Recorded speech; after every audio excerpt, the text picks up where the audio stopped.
In the silent void beyond Neptune's frozen orbit, there may be something lurking, something massive, unseen, and ancient. To most astronomers, it's just a hypothesis, Planet 9, a mysterious world tugging at the outer planets with invisible gravity. But to the ancients, it had a name, Nibiru, the planet of crossing, the homeworld of gods who once walked the earth. Thousands of years ago, the Sumerians carved its story into clay, not as myth but as history. They spoke of a distant planet on a vast, elliptical orbit, returning every few thousand years. Each time it neared our sun, great changes swept across the Earth, sometimes catastrophic. Was Nibiru real, or is it just a legend? The answer may lie in a collision so massive it gave birth to the world beneath our feet. But to understand Nibiru's present, we must first uncover its violent past. Before Earth took its current form, the inner solar system was a different place. Ancient Mesopotamian records and the interpretations of Zecharia Sitchin describe a time when another world once orbited where Earth is now. Its name was Tiamat. Sumerian texts speak of Tiamat as both a goddess of chaos and a physical body, a vast, water-rich world teeming with life. And in these same records, Nibiru enters the story, not as a peaceful visitor, but as a cosmic intruder. According to the myth, Nibiru's approach brought with it a massive moon, guided by the will of the Anunnaki. This moon struck Tiamat with unimaginable force. The impact shattered the planet, the larger half becoming the Earth we know today, the smaller fragments scattering into what we call the asteroid belt. And one of Tiamat's surviving moons? It became our moon, now locked in an eternal dance with its adoptive planet. Modern planetary science agrees that such colossal impacts have shaped worlds before. The giant impact hypothesis, explaining the moon's origin, bears striking similarity to the Sumerian tale. Could it be that our entire planet is, in truth, the remains of a cosmic war? If so, then Earth itself is a monument to an ancient battle, one whose victors may still be watching. The Sumerians described Nibiru's path as unlike any other, a vast, elongated loop that took it far beyond the known planets before swinging back toward the sun. Modern astronomy calls such a path a highly eccentric orbit. According to Zecharia Sitchin's interpretation, this journey lasts roughly 3,600 years. For the Anunnaki, this meant long ages between visits, time enough for human civilizations to rise and fall before their return. Every pass, they said, brought upheaval. In some cycles, Nibiru's approach shifted climates, triggered floods, and sent fire from the sky. In others, it was a time of contact, when the gods descended to shape humanity's destiny. If these records are even partially true, then Nibiru's last close pass may have been the spark for ancient stories of gods arriving in fiery chariots, carrying knowledge from the stars. But here's the question: when is it due to return? Ancient accounts suggest the crossing happens at pivotal moments, eras of great change or crisis. And today, whispers among astronomers and researchers claim that we might be nearing another approach. Some say the first signs have already been seen, not in mainstream science journals, but in classified observatory reports. If Nibiru is inbound, someone already knows. And if they know, what else might they be hiding? In the early 1980s, NASA launched a project few people remember, the Infrared Astronomical Satellite, or IRAS.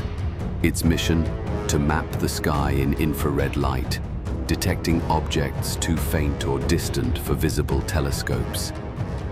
On January 30, 1983, the Washington Post ran a headline that startled the scientific community. Mystery heavenly body discovered. The article described an object so large, so cold, and so distant that it could only be seen in infrared, somewhere beyond Pluto. Astronomers suggested it might be a giant planet, perhaps even a brown dwarf star, and then the story went quiet. Within months, follow-up articles softened the claim, describing it as a misinterpretation. But those who had seen the original data insisted the object was real and that it was moving. Some researchers now claim the IRAS team had stumbled upon Nibiru itself, but the discovery was pulled into classified archives to prevent public panic. And IRAS wasn't the only case. Whistleblowers from observatories in Hawaii and Chile have spoken, off the record, about tracking a massive object creeping toward the inner solar system. If true, this raises an unsettling question. What else is being seen and not reported? And if they're hiding a planet, what might be arriving with it? Collaborated on its return path, the Anunnaki's own history suggests they would not arrive unannounced. Ancient tablets describe the Shudam, messengers of the gods, beings and craft sent ahead of Nibiru's crossing to prepare the way. In the skies of ancient Sumer, these messengers were said to descend in shining chariots, wheels within wheels, that could rise like birds and vanish into the heavens. To a Bronze Age witness, this was divine. To us, it sounds like advanced aerospace craft. Modern sightings tell a strangely familiar story. In 2014, a series of UFO reports emerged from Chile's Atacama Desert, near one of the largest infrared telescopes on Earth. Witnesses described glowing metallic objects hovering in complete silence before shooting upward at impossible speeds. No official explanation was given. Even more unsettling are the patterns. Many of these sightings occur near major observatories, satellite tracking stations, and high-altitude research facilities. The same types of places that might detect an approaching planet long before the public ever knew. Is it possible that what we call UFOs are the same messengers described thousands of years ago, scouts from a world on the edge of our solar system, ensuring humanity remains unaware until the moment they choose to reveal themselves? If so, then the crossing isn't just an astronomical event, it's the prelude to contact. In recent years, astronomers have noticed something strange in the farthest reaches of our solar system. Clusters of icy objects beyond Neptune, known as trans-Neptunian objects, are all tilted in the same direction, as if being pulled by an unseen giant.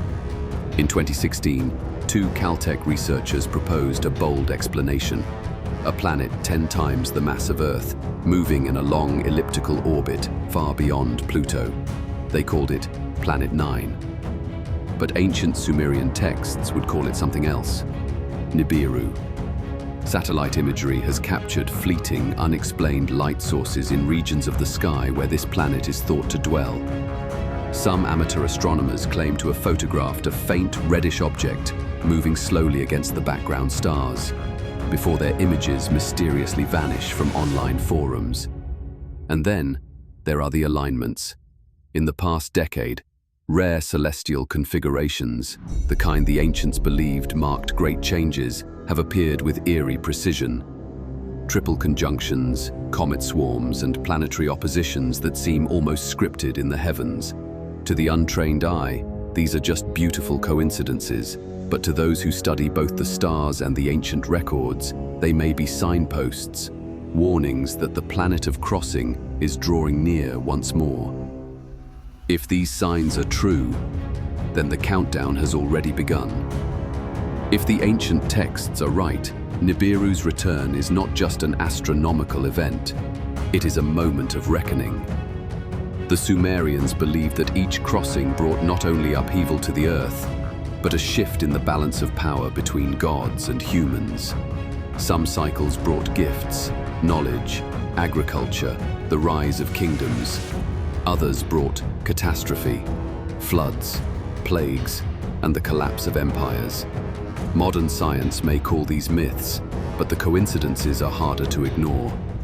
We stand at a time of rapid technological change, geopolitical instability, and strange anomalies in the heavens. Whistleblowers say our governments have already prepared contingency plans for a cosmic event.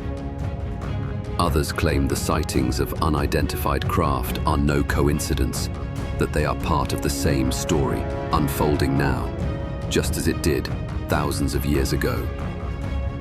If Nibiru is indeed inbound, the Anunnaki, or whatever name we give them today, may soon be seen again, not as carvings in stone, but as ships in our skies. The ancients left us warnings carved in clay, painted on temple walls, hidden in myth. Perhaps they knew that history is a cycle, and that one day we would face the crossing again. And when that day comes, will we be the inheritors of their knowledge, or the witnesses of our own undoing?